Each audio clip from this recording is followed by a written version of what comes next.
All right, so hello everyone. My name is Jim Swayze, and I'm going to be talking a little bit about genealogy today. So I'm very thankful you have decided to have me, and let's go ahead and get started.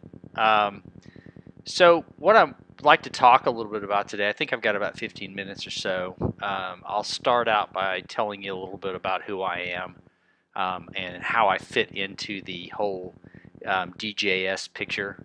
Um, so I'll talk a little bit about Swayze family history and how my particular branch of the Swayzes ended up where we are here in Texas. We will also talk about some standards for genealogical research, excuse me, most of which you know, but just to kind of level set, I will offer up a list of free online resources from a genealogy perspective. And then finally, at the end, I want to show you, I'm kind of a big fan of FamilySearch.org. And so I'd like to give a demo of that particular software. So that's the agenda. So who am I? Jim Swayze. So who I'm not is the former president of DJS, the beloved other or real Jim Swayze. I'm relatively new to the DJS world. I went to my first reunion about 3 years ago, 2 or 3 years ago, I think it was, and really enjoyed it. And actually planned to come this time, but my son's having his prom, so his mother thinks that that's important for some odd reason. So I'll be going to that instead. So I graduated from SMU here down the street. I literally live within a half a mile, a little bit more of SMU here in Dallas. Big fan of the football and basketball teams, and so I can walk to games and all that kind of stuff. It's kind of fun. I met Christy at SMU, and back in the day, I think it was '87. Oops, there we go. 1987, and we were married in 1992. We have 4 kids: Hank, Ben, Cameron, and Kate. And Hank graduated from Baylor. Ben is at Baylor. Cameron is going to Baylor. And Kate says she's going as far away from her brothers as she can. So we don't know where she'll end up. But we'll have to find that out.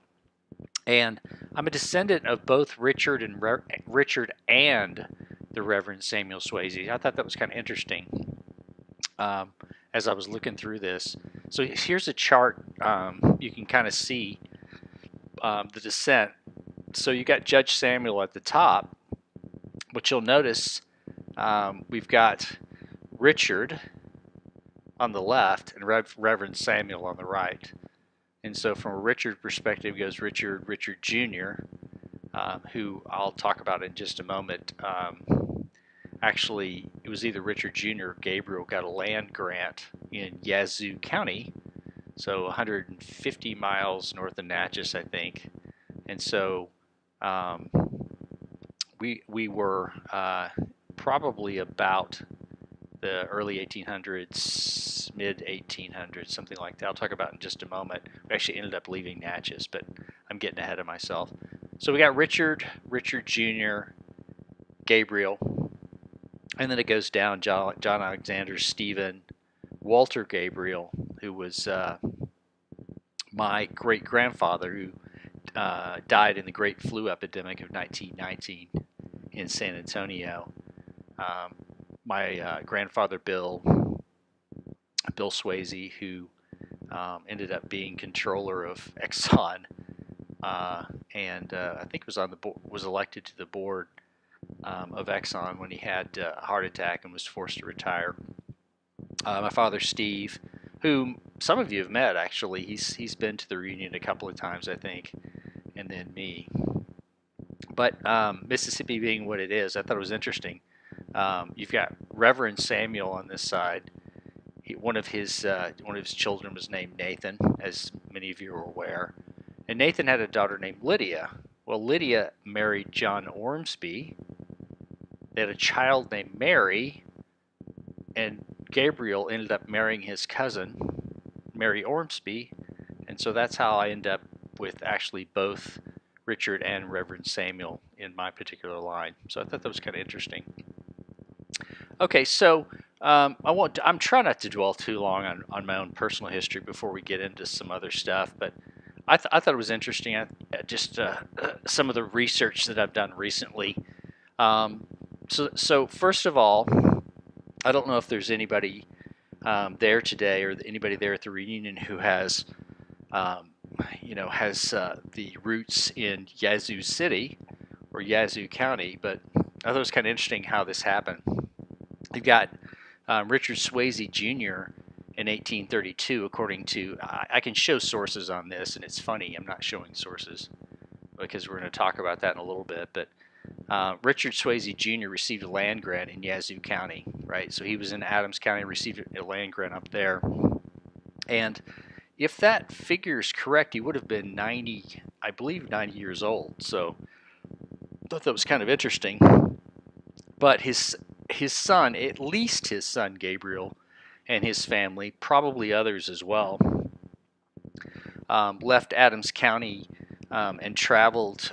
We believe they traveled the Natchez Trace north, and that they had a layover in the extinct town of Selzertown, Mississippi. We actually, Mom, Dad, and I visited there a couple, 3 years ago or so, and it was the second stop on the original Natchez Trace, about a mile from Emerald Mound. And so that we know they spent a little bit of time there. It could have just been a layover for the winter, or who knows. But we have some evidence of that, with the final destination being a place that's called Swayze Home Place. So many of you, or some of you, may have heard of it before.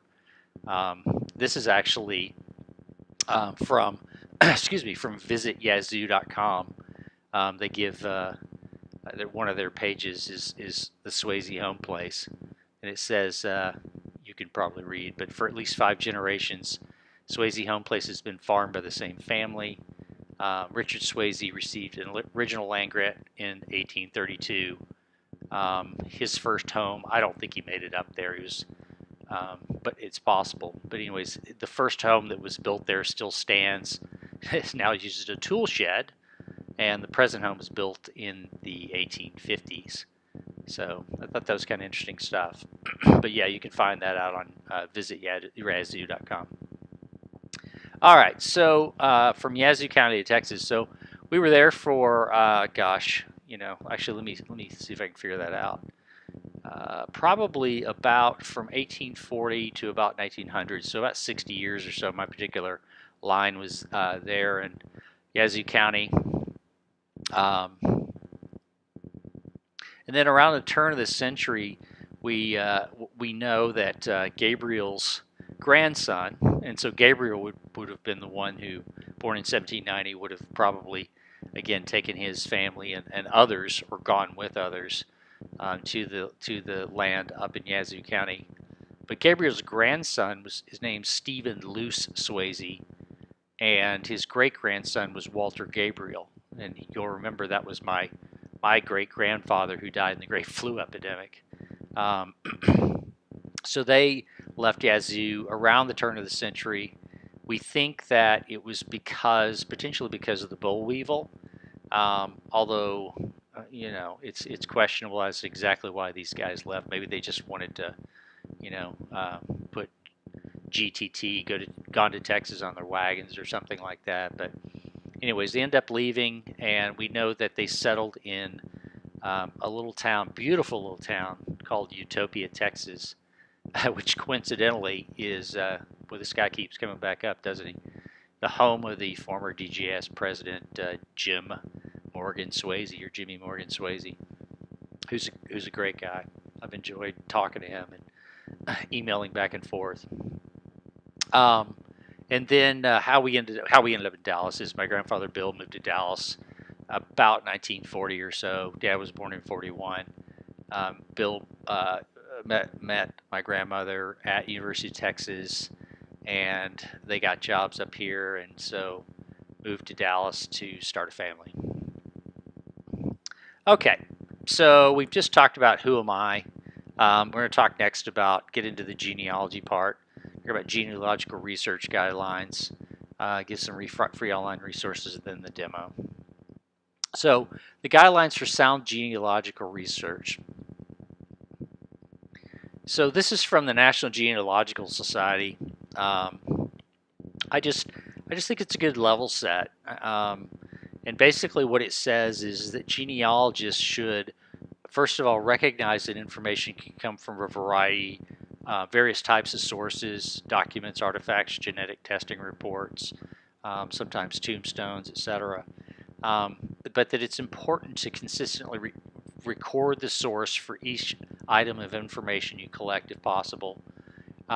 Test if you have a hypothesis, and I'm really, really bad at this. I have a lot of hypotheses, and I have a very vivid imagination for how things may or may not have happened. But to test that hypothesis against credible evidence, seek original records as the basis for your conclusions, if at all possible. And otherwise, if you don't have original records, say something like this may be or could be the case, or it's possible. Use those types of words. And then, of course, state something as fact only when it's supported by convincing evidence. So it's important, and so particularly with the proliferation these days of online sites and just the enormous amount of data available to us online, it's really, really important to continue to follow those standards, not just for ourselves, but for others doing research as well. So before we get to the demo portion, I wanted to talk a little bit about a few free genealogy sites. If you wanted to write these down, or you're welcome to contact me, email me, etc. If you'd like this data. But a few of them here. I got it from Family Tree Magazine. One of them's Access Genealogy, which is really good. You've got data from southern states, which I found interesting, but also those with Native American roots. My wife actually, you wouldn't know looking at her, but she actually has Native American roots, and so I've done a little bit of research for them, for her side of the family. Of all things, the Allen County Public Library, right? So it's according to Family Tree Magazine, the nation's second richest genealogy library. So you've got a lot of materials available there. I'm going to show you FamilySearch.org here in a little bit. It's run by the LDS Church. Those guys are, I don't happen to be LDS or Mormon, but those guys are really, really great resource from a genealogical perspective. Heritage Quest Online is basically powered by Ancestry.com. So if you have a library card, a lot of times you can get that. Some others are, National Archives. Roots Web is really good out there, as well as US Gen Web. So just some information for you in terms of genealogical sites before I get into a quick demo.